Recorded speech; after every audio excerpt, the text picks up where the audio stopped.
Ini tadi kita udah swab semua, jadi kita bisa lepas Amin. Selalu sehat. masker nih.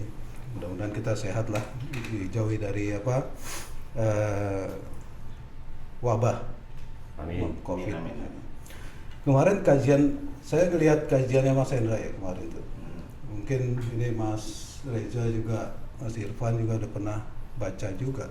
Tapi menarik tuh Mas Hendra tuh, kajian terkait dengan permen ya, salah satunya peraturan menteri. Kayaknya kita perlu tahu dari yang nulis nih. Gitu. Apa sih, apa intinya tuh apa tuh yang ditulis itu? Jangan-jangan nulisnya ini nih, sambil tidur gitu.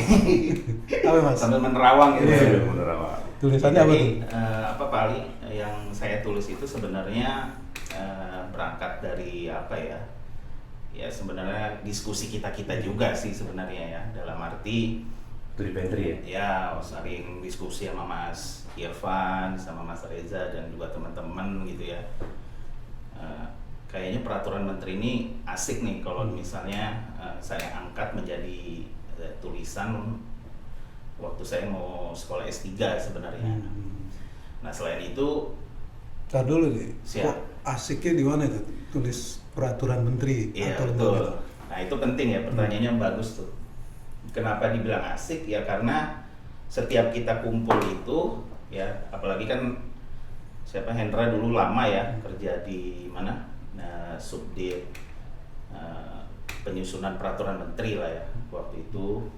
Nah ketika kita sering beraktivitas keseharian dalam bekerja gitu ya, dan melihat praktik-praktik pembentukan peraturan menteri gitu ya, tidak spesifik di kementerian kita sebenarnya, tapi peraturan menteri secara umum, terus diskusi juga dengan ya tadi ya teman-teman gitu, ternyata banyak beda pendapatnya ya, memandang apa sih peraturan menteri itu gitu. Walaupun keseharian ya kita sering lah ya, mungkin Mas Irfan atau Mas Reza juga ikut di proses-proses pembentukan peraturan menteri itu gitu.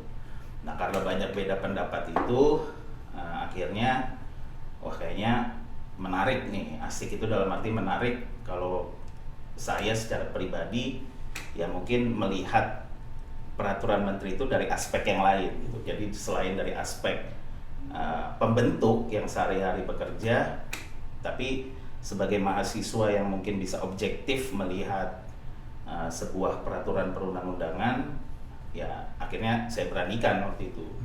Jadi disertasi saya pada saat itu yang memang spesifik mengulas secara komprehensif peraturan menteri itu bagaimana di dalam sistem perundang-undangan kita, gitu sih. Kalau bicara peraturan menteri kan, seingat saya ya gitu kan, berarti kan kita ada itu Pak ya, terkait dengan hierarki. Iya betul. Hierarki. Kira-kira kedudukan hierarkinya peraturan menteri itu ada di mana tuh? Ya, ya sebenarnya ini juga Pak yang waktu kita diskusi, ya sebenarnya sering kita diskusi di pantry gitu Pak. Sebenarnya pertanyaan mendasar sih gitu Pak ya. Hierarki ya. Peraturan menteri itu hierarki di mana gitu. Nah kebetulan Hendra mau disertasi waktu itu, dan kita kan juga butuh ya penelitian yang secara lebih mendalam gitu kan. Kebetulan lah Hendra tulis gitu kan. Ya memang di Undang-Undang 12 kan pasal 7 ada tuh ya. Betul. Jenis dan hierarki ya. Mulai dari Undang-Undang Dasar, Tap MPR dan seterusnya. Terus di ayat 2-nya tuh kalau nggak salah bahwa kekuatan hukum sesuai dengan hierarki ya. Tapi di situ nggak ada peraturan menteri kan. Peraturan menterinya baru muncul di pasal 8 kan. Dicampur sama peraturan lembaga tinggi negara, peraturan lembaga non struktural gitu kan. Jadi pertanyaan besar Pak, di mana nih kedudukannya secara hierarki? Nah, Ustadz Hendra ini sudah mengulas secara lebih dalam Pak. Tapi kan kalau dilihat ya, peraturan menteri misalnya itu hampir banyak tuh, bahkan lebih banyak dari peraturan pemerintah kali ya, kalau produknya setiap tahun gitu kan. Padahal di dalam hierarki kan nggak tegas ya di situ ya, nggak tegas. Di pasal 7-nya nggak tegas. Mana aja? Iya, ya sebetulnya memang itu bisa jadi yang paling menarik justru ya, aspek yang paling menarik dari peraturan menteri itu memang hierarkinya gitu. Nah, saya ikut terlibat di penyusunan dan pembahasan Undang-Undang 12, tapi sejak Undang-Undang 10. Nah, kalau Undang-Undang 10 2004 saya memang tidak ikut, tapi yang saya baca dari risalah, sejarah dan lain sebagainya, memang sejak itu pun peraturan menteri menjadi diskursus gitu ya di publik. Ini ya pertama sebelum hierarki, apakah itu juga peraturan perundang-undangan, kan itu juga jadi satu aspek diskusi juga, apakah dia peraturan perundang-undangan. Nah yang kedua baru kalau memang kita sudah sepakat itu peraturan perundang-undangan, lalu baru ada di hierarkinya. Nah makanya di Undang-Undang 12 dia dimasukkan dalam klaster jenis peraturan perundangan di pasal 8 gitu ya, Peraturan tanpa perundang-undangan lain ya kalau nggak ya salah. peraturan undang-undang lainnya. Nah tapi kalau yang ada di kepala saya sih yang hampir dapat dipastikan idealnya dia harus lebih tinggi dari peraturan di tingkat daerah gitu. Perda provinsi, kabupaten, kota maupun peraturan-peraturan kepala daerah gitu. Karena dalam sistem negara kesatuan dan juga sistem presidensil ya harusnya jelas menteri itu kan pembantu presiden ya, secara konstitusional ya harus kita tegaskan bahwa kita tidak seperti negara federal dan lain sebagainya, ya memang harus lebih tinggi daripada peraturan di tingkat daerah, baik peraturan daerah maupun peraturan kepala daerah. Yang jadi problematik bagaimana ketika dia dikomparasi dengan peraturan kepala lembaga lain atau peraturan BI, peraturan DPR dan lain sebagainya gitu. Tapi sebentar ya kan, tadi ya sebenarnya sih sama juga sih Pak Ali ya, Hendra ya, pemikiran sama Ustaz Reza. Cuman kadang terpikir juga gitu, perda itu kan secara konstitusional ya diatur tegas gitu kan di pasal 18 ayat 6 dasar adanya peraturan daerah begitu. Itu kan. Jadi gimana tuh bisa kita mengargumentasikan ya harusnya ya tetap perda itu dikondisikan di bawah peraturan menteri itu. Ya, jadi sebenarnya nyambung ya yang disampaikan oleh Mas Reza terkait dengan jadi kalau kita membaca secara utuh ya Undang-Undang 12 2011 itu memang kalau sekilas kita melihat seakan-akan ada dua pengaturan yang berbeda antara peraturan yang masuk dalam hierarki dengan peraturan yang berada di luar hierarki. Nah sebenarnya kalau kita telah lebih jauh, sebenarnya kenapa sih peraturan menteri itu tadi yang seperti katakan oleh Mas Reza, seharusnya dia memang berada di dalam di atas peraturan daerah dan kabupaten kota. Sebenarnya ada teorinya itu kan. Yang pertama itu kan kita melihat teori jangkauan norma sebenarnya. Ada namanya dalam perundang-undangan itu jangkauan pengaturan norma yang ada dalam setiap peraturan perundang-undangan. Nah kalau kita melihat antara jangkauan norma peraturan menteri dengan jangkauan norma peraturan daerah tentu sangat berbeda. Karena kalau peraturan daerah dia dibatasi skup teritorial. Jadi tidak mungkin perda itu bisa mengatur sesuatu yang berada di luar teritorinya. Tapi peraturan menteri kan juga ada yang internal ya, mengikat ke dalam saja gitu kan. Ada juga yang ada juga yang seperti itu. Tapi itu nanti kita saya akan menjelaskan juga. Nah, terkait dengan permen yang bersifat umum dan mengikat keluar dari aspek teritori, tentu dia berlaku untuk semua daerah.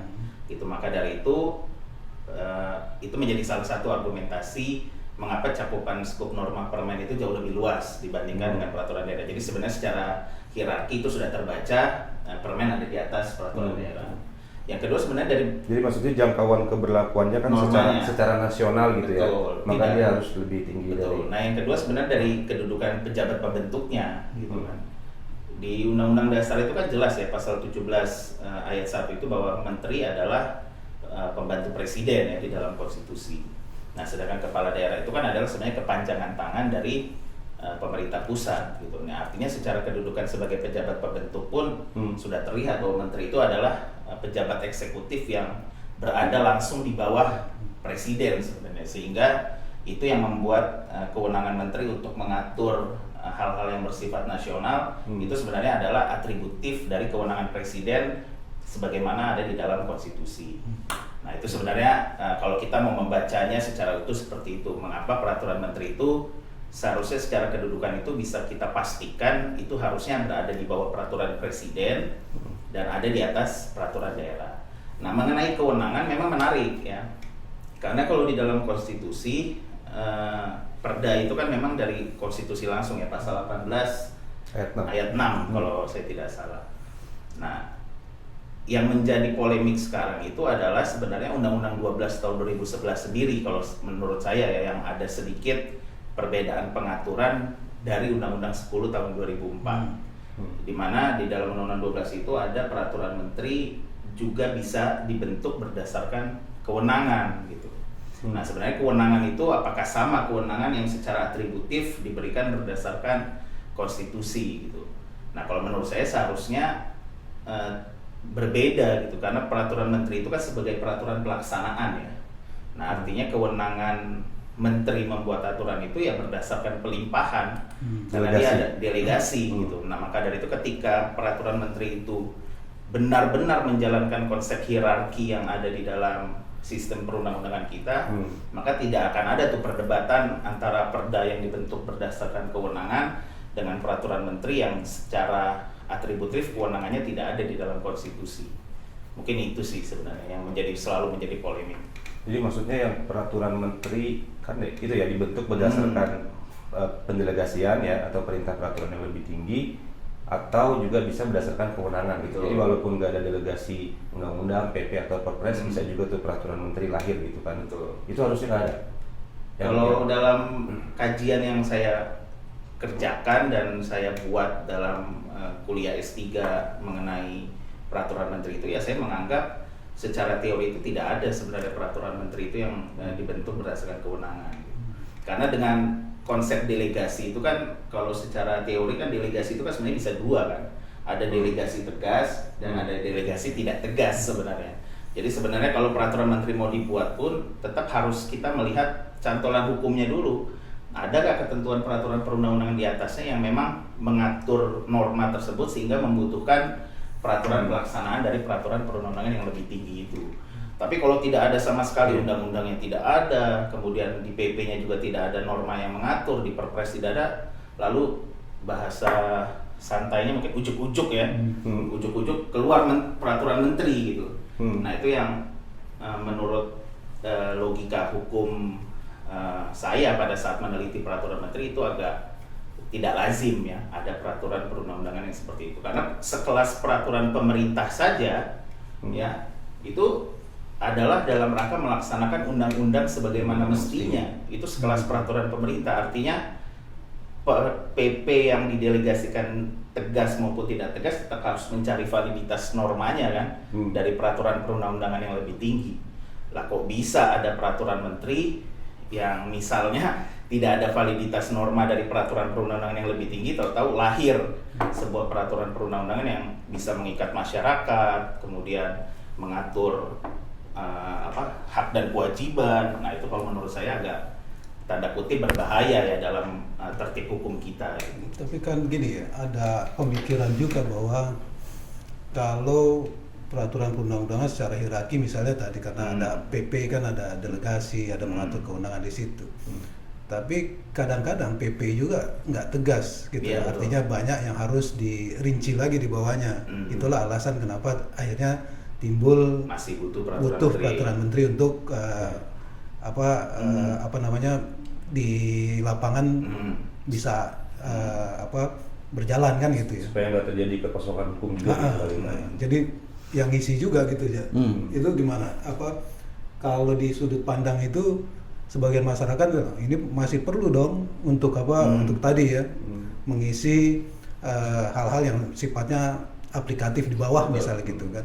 Seperti itu kan bisa juga. Cuma ini menarik satu nih. Ini kan teman-teman secara nggak langsung nih kan aktor intelektual juga dalam penyusunan Undang-Undang 12 nih kan gitu ya. Kenapa sih di Undang-Undang 12 itu dan perubahannya tentunya gitu ya. Nggak tegas aja sih peraturan menteri dimasukin di dalam hierarki itu. Kira-kira memori fantulahtingnya tuh apa tuh? Ini aktornya. Iya. Nggak langsung aja tuh. Begitu tahu ya, jangan lanjut.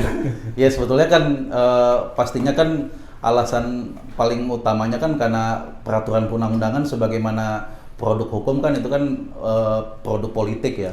Pasti ada kompromi di sana, ada akomodatif terhadap masukan dari intelektual pun juga punya pandangan-pandangan yang berbeda, belum lagi kepentingan juga hubungan antara pemerintah dan DPR Sudah itu juga perspektif tiap-tiap kementerian itu juga berbeda-beda gitu. Nah, ya akhirnya itulah hasil maksimal yang mungkin bisa dicapai bahwa peraturan menteri itu ya dapat ditetapkan berdasarkan peraturan perundang-undangan lebih tinggi atau dibentuk berdasarkan kewenangan. Dan memang salah satunya lagi ya karena sebelum itu ya sudah banyak juga itu sebetulnya sama kayak peraturan presiden kan juga begitu ya, udah ada PP kok ada peraturan presiden lagi, dan di Undang-Undang Dasar nggak ada nomenklatur peraturan presiden kan, kita umumnya berlindung di pasal 4 gitu. Nah ya kembali ke permen ya itu, oleh karena ada beberapa kompromi, akomodasi berbagai sudut pandang dan lain sebagainya, ya akhirnya itu ya setelah berlaku kan tentu akhirnya kembali lagi ke ya moral masing-masing pembentuk peraturan perundang-undangannya itu gitu. Ada beberapa yang memang bermanfaat juga gitu. Jadi kalau kita lompat dari kepastian hukum, kalau mau taruh keadilan di posisi terakhir dari kepastian hukum ke kemanfaatan, bisa dirasakan juga sih ada beberapa permen yang tidak dibentuknya berdasarkan peraturan perundang lebih tinggi tapi dibentuk berdasarkan kewenangan, tapi juga dirasakan banyak manfaatnya juga selama menterinya bisa memahami batasan-batasan kewenangan yang ada pada jabatannya itu gitu. Kan tidak mungkin misalnya peraturan Menteri Agama misalnya mengatur soal-soal pertanian misalnya, itu kan jadi kembali ke juga menterinya sendiri harus oleh karena dibentuk berdasarkan kewenangan, maka harus dipastikan betul menterinya harus memahami juga batasan-batasan kewenangan yang ada pada dirinya.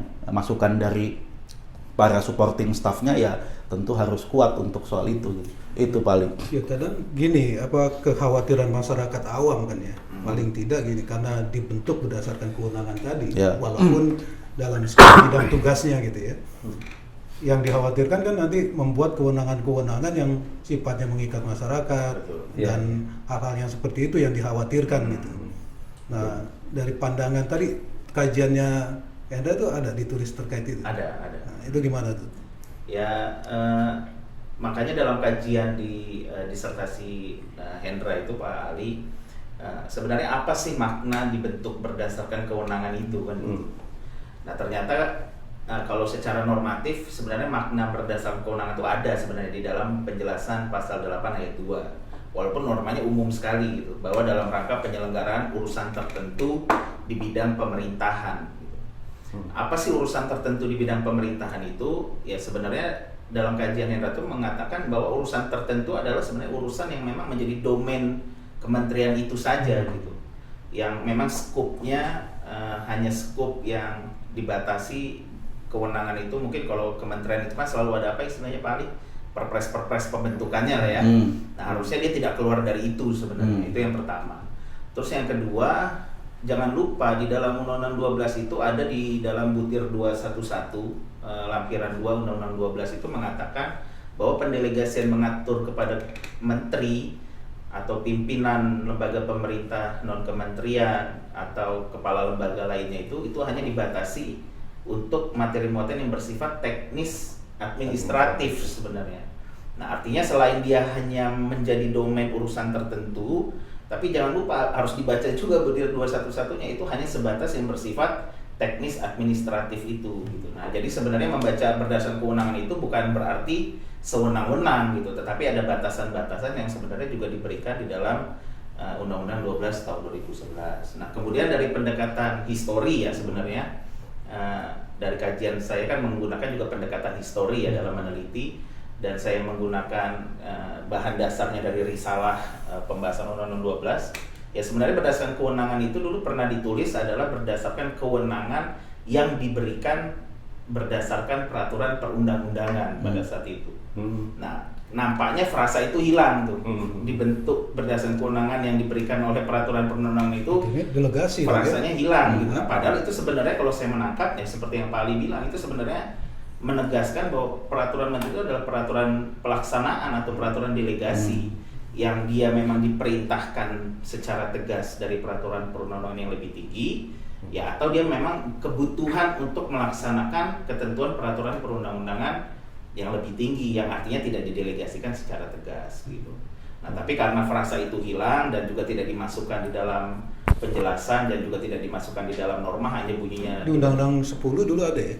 di dalam Undang-Undang 10 dia lebih tegas. Jadi permen itu hanya bisa dibentuk berdasarkan perintah dari peraturan perundang-undangan yang lebih tinggi. Jadi clear. Jadi kalau tidak ada perintah, ya tidak boleh sebenarnya membentuk peraturan menteri gitu. Makanya saya secara kajian akademik, saya lebih prefer sebenarnya norma seperti Undang-Undang 10 2004 itu dikembalikan lagi ke Undang-Undang 12 tahun 2011 pada saat itu sebenarnya. Atau kalau nanti ada perubahan Undang-Undang 12 itu mungkin bisa menjadi pertimbangan juga. Nah, cuma nanti diberikan penjelasan apa sih yang dimaksud dengan perintah peraturan perundangan yang lebih tinggi itu adalah baik yang diperintahkan secara tegas maupun yang tidak diperintahkan secara tegas sebenarnya. Ini menarik loh Pan. Ini Pan. Jadi ini kan Nanti mungkin Mas Irfan bisa itu ya, kajian dari perbandingan ya, kita kan pernah ngobrol. Oke, siap. Kalau di Belanda atau di Jerman itu seperti apa sebenarnya? ini menarik nih. Baru gue mau masuk ke situ nih. Siap. Artinya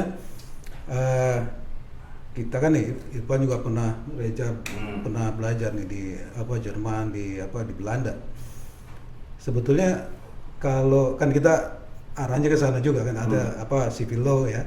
Artinya di Jerman atau Belanda atau negara-negara yang menganut, paling enggak kita ngambil yang sistemnya sama lah, negara civil law gitu. Gimana? Di sana ada nggak sih peraturan setingkat menteri itu?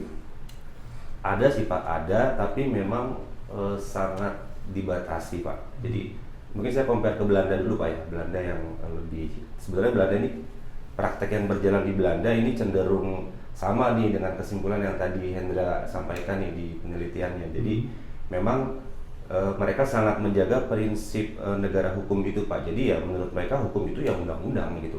Karena undang-undang itulah yang disepakati antara pemerintah dengan rakyat kan begitu. Apalagi pengaturan-pengaturan yang memberikan hak dan kewajiban kepada masyarakat, apalagi membebani secara biaya dan membatasi ruang gerak masyarakat, yaitu tempatnya adalah di undang-undang karena ada mekanisme persetujuan dengan rakyat tadi gitu kan. Makanya peraturan menteri itu sangat dihindari Pak untuk bisa, walaupun ada tapi sangat dihindari untuk mengatur yang sifatnya seperti itu tadi, yang memberikan beban kepada masyarakat. Nah, pernah Pak waktu itu kita kebetulan sempat sama teman-teman PP juga sama teman BPHM kita kursus legislatif drafting di Akademi Legislasi Belanda gitu ya, 3 minggu. Ini sempat jadi perdebatan menarik Pak gitu. Jadi ini para pengajar di Belanda ini mempertanyakan, kok bisa sih peraturan menteri dibentuk berdasarkan kewenangan yang itu memberikan beban kepada masyarakat gitu. Ya jawaban kita secara sederhana ya memang dibutuhkan gitu, karena kalau nggak diatur akan terjadi kekosongan hukum. Apalagi di rezim keuangan Pak ya, itu peraturan menteri keuangan banyak sekali kan yang nggak berdasarkan pendelegasian gitu, berdasarkan kewenangan saja gitu. Nah itu kalau nggak diatur bisa nanti semua administrasi pemerintahan jadi temuan gitu kan. Nah itu jawaban yang kita sampaikan waktu itu. Cuman ya kalau kita compare dengan Belanda ya karena dia undang-undangnya juga sudah mengatur lebih lengkap gitu ya, itu memang sangat terbatas Pak. Jadi mungkin secara lebih detailnya dia tuh membagi ada namanya secara hierarki gitu ya, atau secara tipologi peraturan. Yang pertama ada namanya generally binding regulation. Ini adalah peraturan perundang-undangan yang seperti di kita gitu ya, mulai dari undang-undang kemudian PP sampai peraturan menteri. Nah peraturan menteri yang binding ini yang mengikat keluar ini itu harus ada delegasinya, tidak bisa dibentuk berdasarkan kewenangan. Tapi dia juga memberikan kategori pengaturan yang sifatnya internal rules. Nah kalau internal rules boleh tuh diatur tanpa ada delegasi. Nah, bersifat internal. Jadi Dalam ya. pembatasannya jelas Pak kalau di sana. Ini bisa dilihat di ada direktif gitu ya, direktif pembentukan peraturan di Belanda dibikin oleh Kementerian Kehakiman Belanda gitu. Jelas Pak dikategorikan seperti itu gitu. Ntar larinya ke pengundangan juga tuh gitu. Apakah kalau di kita kan semua peraturan menteri diundangkan. Nah, itu menarik juga mungkin Mas Hendra udah mengkaji juga gitu. Nah, ini menarik nih ketika kita bicara tadi tuh yang Mas Irfan singgung bahwa kalau dia mengikat apalagi mengakibatkan tadi adanya pungutan atau sanksi lah segala macam itu kan biasanya harusnya diatur di dalam undang-undang atau setingkat undang-undang lah, Yeah. perda yang pembentukannya harus melibatkan masyarakat atau representasi masyarakat, misalnya DPR atau DPRD. Nah, kalau ada peraturan menteri misalnya, di dalamnya mengatur juga misalnya pungutan ya, dalam arti ada biaya, bahkan ada misalnya sanksi baik itu administratif atau Yeah, apapun tuh. Yeah. Itu pandangannya gimana tuh secara ini personal nih, Yeah. keilmuan kita nih. Ya sebetulnya kan praktek peraturan menteri memuat sanksi, bahkan sanksi pidana itu kan banyak terjadi sebelum lahirnya Undang-Undang 10 2004 ya. Nah, khusus pidana itu kan baru mulai ada pembatasan di Undang-Undang 10 2004. Ketentuan pidana itu hanya dapat dimuat di undang-undang atau peraturan daerah, karena dengan filosofis harus melibatkan keterlibatan dan juga persetujuan rakyat. Nah, setelah itu baru udah nggak ada lagi permen-permen yang memuat sanksi pidana. Nah, yang menjadi persoalan kan apakah peraturan menteri boleh memuat sanksi administratif gitu kan? Tentu misalnya denda-denda administratif gitu kan, keterlambatan memperpanjang izin dan lain sebagainya kan itu banyak diatur di Permen Kumham juga banyak mengatur soal itu gitu kan. Denda-denda administratif dan lain sebagainya. Nah, tapi kan harus dibedakan antara pidana denda dengan denda administratif. Kalau denda administratif kan ditetapkan oleh pembentuk peraturan undang-undang, menteri dan lain sebagainya. Tapi kalau pidana denda kan dijatuhkan oleh putusan pengadilan kan. Nah, yang mutlak tidak boleh di peraturan menteri menurut saya pidana denda itu. Tapi kalau denda administratif, nah itu memang bisa kita diskusikan lebih dalam. Kalau tadi kembali ke pandangan Dr. Hendra dan ada di lampiran ya, Pak Hendra, di lampiran permen itu idealnya memuat hal-hal yang sifatnya teknis administratif. Nah, denda administratif boleh atau tidak gitu. Tapi kalau pidana denda saya ada pada posisi tidak boleh, memang harus di undang-undang atau perda provinsi, peraturan undang-undangan yang melibatkan dan mensyaratkan persetujuan rakyat. Nah, itu teknis administratif tuh termasuk boleh atau tidak mencantumkan sanksi administratif gitu. Itu jadi soal. Jadi di kajian Hendra ditulis terkait dengan materi muatan apa aja? Pembatasannya ada? Ya, pembatasannya ada ya. Jadi dari kesimpulan yang selama saya meneliti gitu ya terkait dengan peraturan menteri itu, akhirnya memang saya menyimpulkan ada 4 ya batasan materi yang yang tidak boleh sebenarnya atau yang boleh diatur di dalam peraturan menteri ya, mungkin bahasanya. Yang pertama itu idealnya peraturan menteri itu tidak mengatur ketentuan ataupun materi muatan yang lintas sektoral. Nah, itu seharusnya idealnya. Itu yang pertama. Terus yang kedua, peraturan menteri itu tidak boleh menimbulkan kewenangan baru sebenarnya. Ya, jadi tidak boleh tuh ada ujuk-ujuk ada peraturan menteri lahir, kemudian justru malah menimbulkan kewenangan baru, karena kewenangan itu dalam kajian saya sih secara pribadi itu harus limitatif diatur di level undang-undang atau undang-undang dasar. Nah, terus yang ketiga, peraturan menteri itu memang materi muatannya harus bersifat teknis administratif. Apa itu bersifat teknis administratif? Ya sebenarnya dia hanya menjabarkan ketentuan dari peraturan perundang-undangan yang lebih tinggi gitu. Jadi kalau misalnya visa diterbitkan oleh menteri gitu, maka peraturan menteri itu hanya mengatur bagaimana mekanisme penerbitan visa itu, mulai dari orang mengajukan permohonan, verifikasi berkas, sampai dengan visa itu bisa diberikan kepada menteri gitu. Nah, yang keempat itu dalam disertasi saya itu bahwa peraturan menteri itu memang tidak boleh memuat pembebanan terhadap hak dan kewajiban bagi masyarakat gitu. Mengapa? Ya itu tadi kembali kepada teori yang kita diskusikan di awal gitu, karena dia hanya bersifat teknis administratif, kemudian hanya dalam rangka penyelenggaraan urusan tertentu di bidang pemerintahan, ya maka tidak boleh seharusnya menimbulkan hak-hak dan kewajiban baru gitu bagi masyarakat. Itu sih kesimpulan dari peraturan menteri yang ideal dari aspek materi muatannya seperti itu. Menarik memang peraturan menteri, peraturan lembaga ini kan banyak nih, makin hari makin banyak. Betul. Tapi kita minum dulu loh. Ya. Biar santai-santai dikit. Cocok.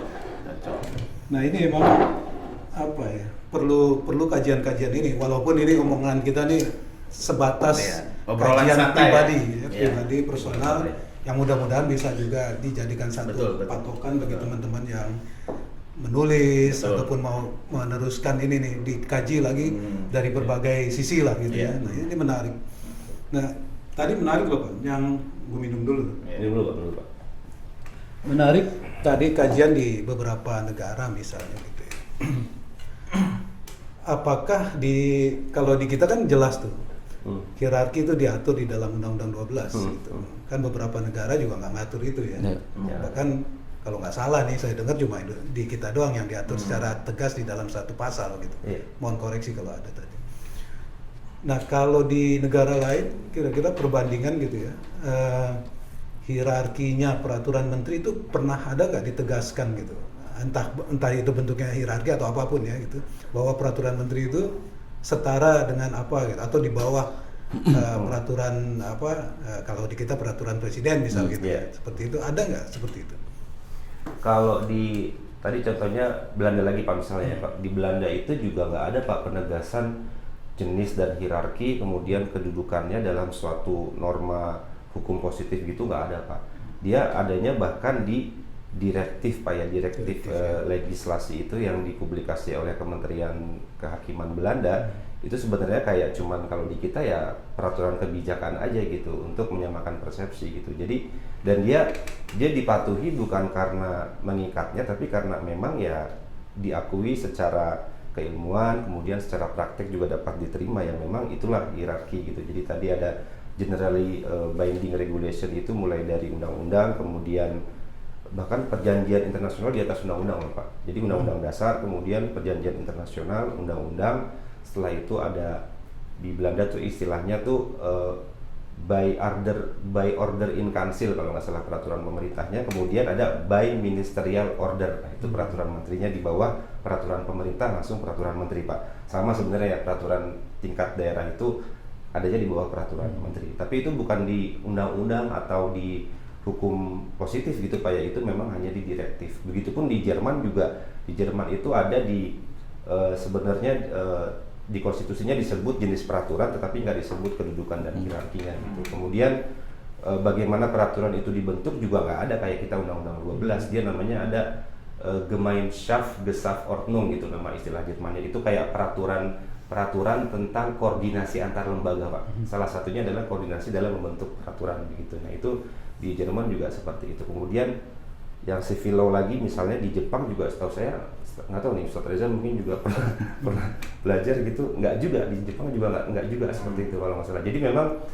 yang ya saya kira ini sebenarnya kemajuan juga Pak ya. Di satu sisi kita udah punya hukum positif yang secara tegas mengatur kedudukan, jenis hierarki, tapi memang kan perlu ada apa ya Pak ya, ada mungkin penyempurnaan kayak tadi yang disampaikan di disertasinya Prof. Hendra ini, Dr. Hendra ini. Terus saya pikir apa yang tadi Dr. Hendra dikemukakan ada 4 itu ya, pembatasan peraturan menteri itu bagus juga tuh. Kalau itu misalnya dijadikan satu pedoman dalam pembentukan peraturan menteri harusnya gitu ya. Saya masih ngelihat juga beberapa peraturan menteri mencantumkan misalnya pungutan, bukan apa ya pungutan, mencantumkan nominal uang misalnya gitu ya untuk apa, entah itu ya kayak itu seperti itu dan lain sebagainya. Bahkan ada juga banyak juga nggak sedikit juga yang mengatur mengenai sanksi tadi walaupun administrasi gitu ya. Nah seperti itu juga banyak. Ke depan kira-kira pandangan pribadi nih. Iya siap. Ideal peraturan menteri selain yang 4 tadi gitu ya. Ke depan tuh seperti apa kira-kira?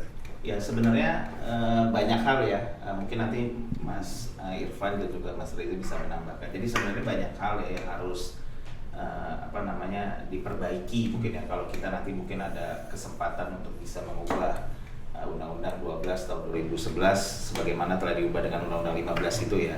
Minimal hierarkinya ya. Ya, yang pertama betul terkait dengan hierarki. Itu sebenarnya sebuah gagasan yang menarik untuk diperdalam gitu ya. Jadi kalau memang kita mau menganut sistem hierarki, ya ayo kita diskusikan bersama gitu. Benar-benar menghierarkikan peraturan perundang-undangan yang ada di Indonesia gitu. Jadi mulai dari Undang-Undang Dasar, Undang-Undang, Garing Perpu ya, apalagi Undang-Undang Garing Perpu juga masih diperdebatkan juga tuh oleh Mas Reza ya dalam disertasinya. Kemudian ada PP, Perpres, sampai dengan peraturan daerah atau mungkin peraturan desa. Jadi harus kalau kita mau menganut hierarki ya hierarki gitu, jadi supaya jelas. Mungkin itu masukan yang pertama. Terus yang kedua, mungkin beberapa materi muatan peraturan perundangan yang ada di dalam Undang-Undang 12 juga mungkin perlu diperbaiki ya.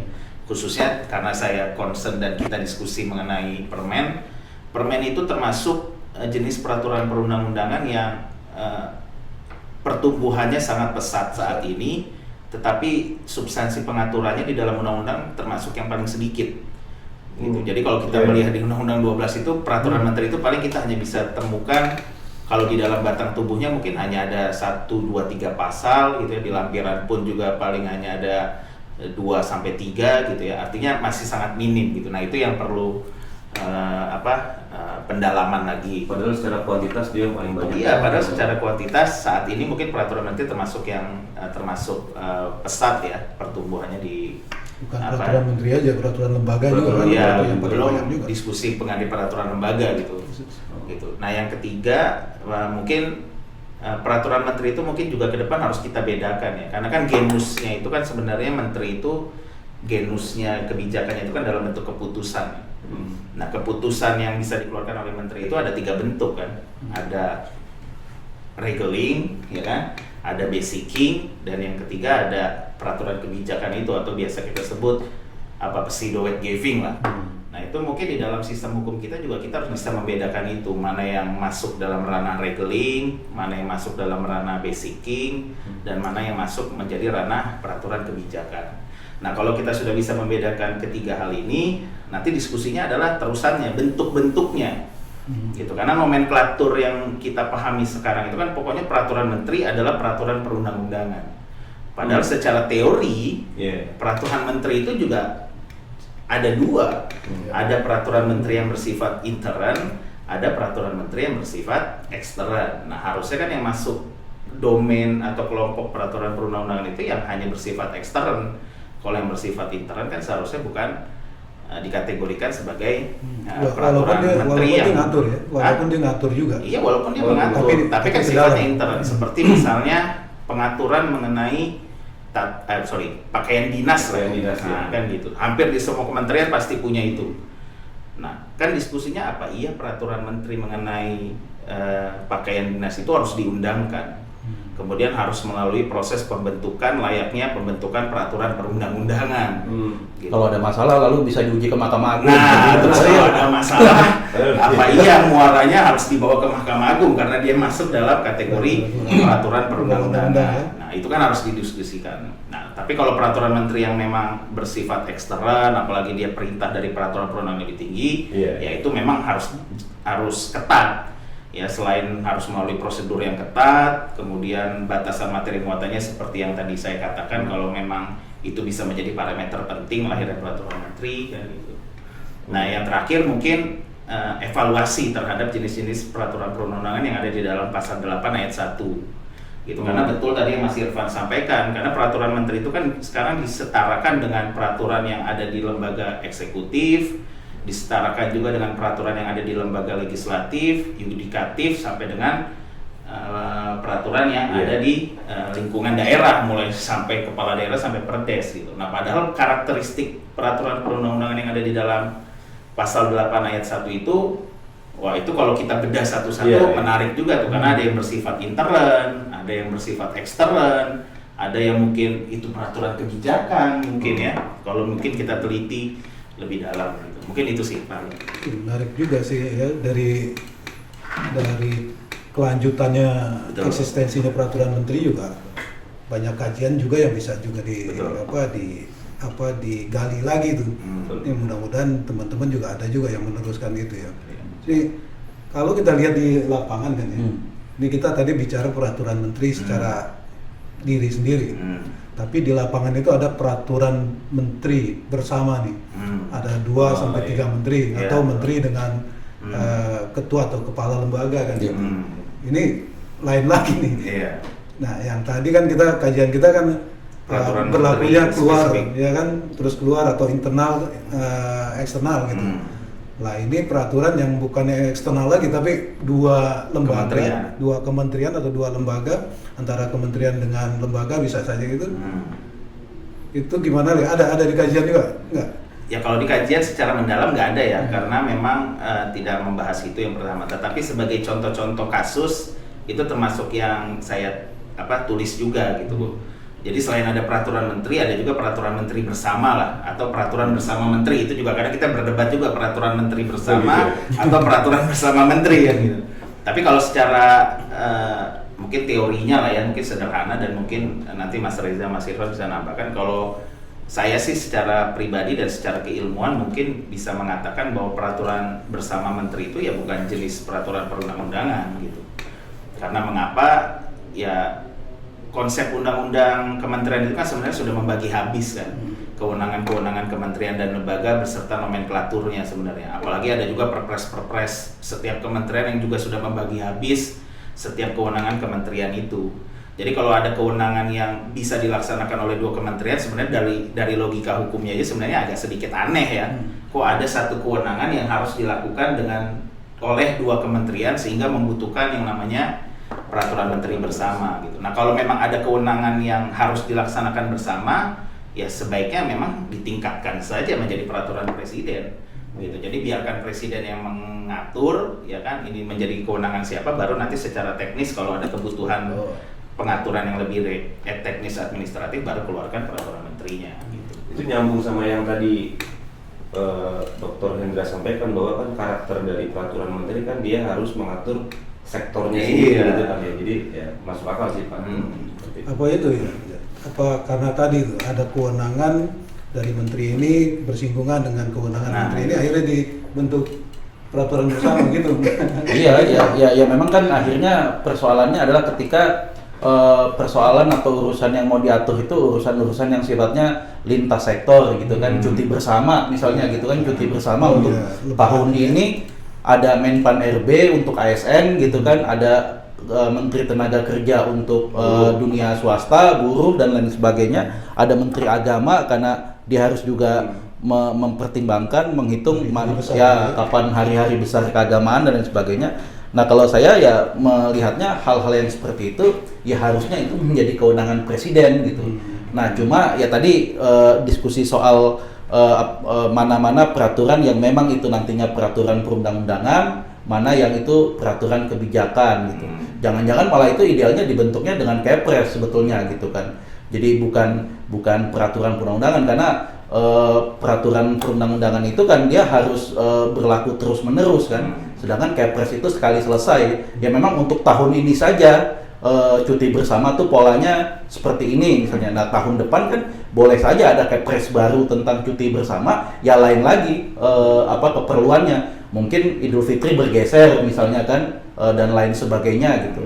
Nah, itu sehingga hal-hal yang sifatnya lintas sektor itu ya bagi saya kok itu sebetulnya menjadi kewenangan presiden, sebetulnya menjadi sebagai kepala pemerintahan terkait urusan-urusan pemerintahan yang lintas sektor, yaitu sebaiknya dibicarakan di sidang kabinet, lalu presiden memutuskan dan supporting staff mengusulkan produk hukum yang paling tepat. Bagi saya sih Kepres gitu, untuk menetapkan misalnya tadi keperluan cuti bersama nasional kira-kira gitu.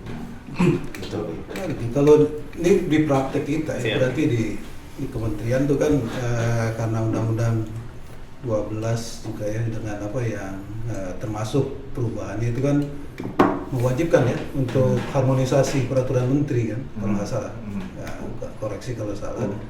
Nah, itu jadi lumayan besar tuh effort untuk mengharmonisasikan peraturan menteri, karena kan setiap satu lembaga aja, satu kementerian aja setiap bulan tuh ada produk peraturan menterinya.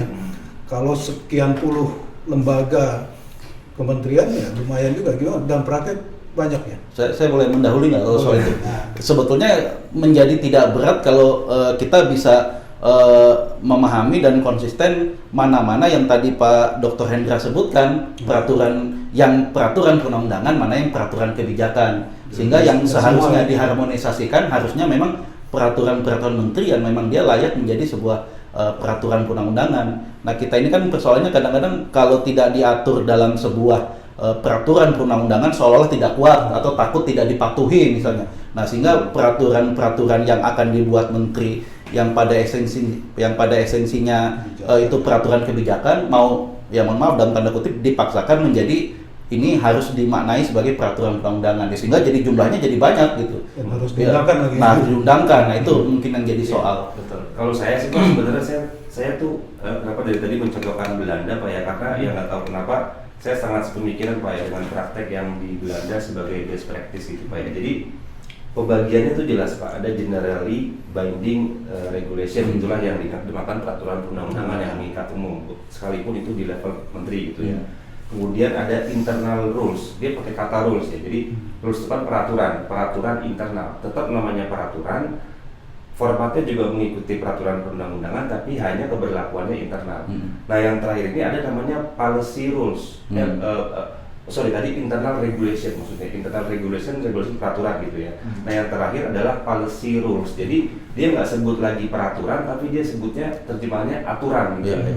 Aturan kebijakan. Jadi aturan kebijakan ini sebenarnya adalah ya bentuknya nggak harus peraturan perundang-undangan, bisa surat edaran, bisa apapun, tapi memang dia tidak membentuk norma baru gitu Pak. Dia lebih hanya terkait dengan bagaimana mengefektifkan peraturan yang sudah ada, atau misalnya memberikan guidance gitu ya, yang tidak membentuk satu norma yang baru gitu. Jadi sebenarnya kalau kita compare ke sana sih akan lebih jelas gitu kayak pembagiannya. Nah yang internal rules tadi memang nggak butuh ada pengundangan, karena kan pengundangan kan sebenarnya berangkat dari fiksi hukum gitu kan, supaya masyarakat nggak bisa ngeles gitu kan kalau dia mau dijerat gitu kan. Jadi ya karena dia internal itu kan hubungan antara atasan bawahan ya, kalau nggak itu kan bisa dipecat gitu kan. Nah, jadi ya lebih ke sana pembagiannya saya melihat lebih jelas, dan memang waktu itu ya di sana menerangkannya enak gitu, orang bisa secara tegas gitu membedakan mana yang diundangkan, mana yang tidak, mana yang berlaku keluar, mana yang berlaku ke dalam gitu.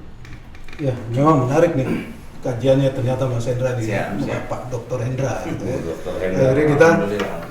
kita bisa terbawa dalam diskusi walaupun terbatas pada opini kita masing-masing.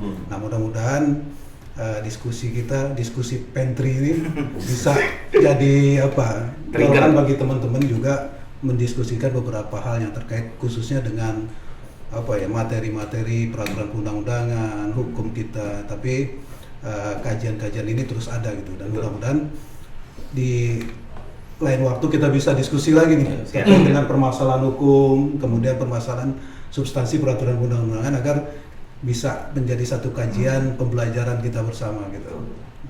Ya, demikian. Mudah-mudahan ini berguna bagi kita semua, teman-teman semua, bisa kita perkembangan ilmu hukum ke depan gitu. Betul Pak.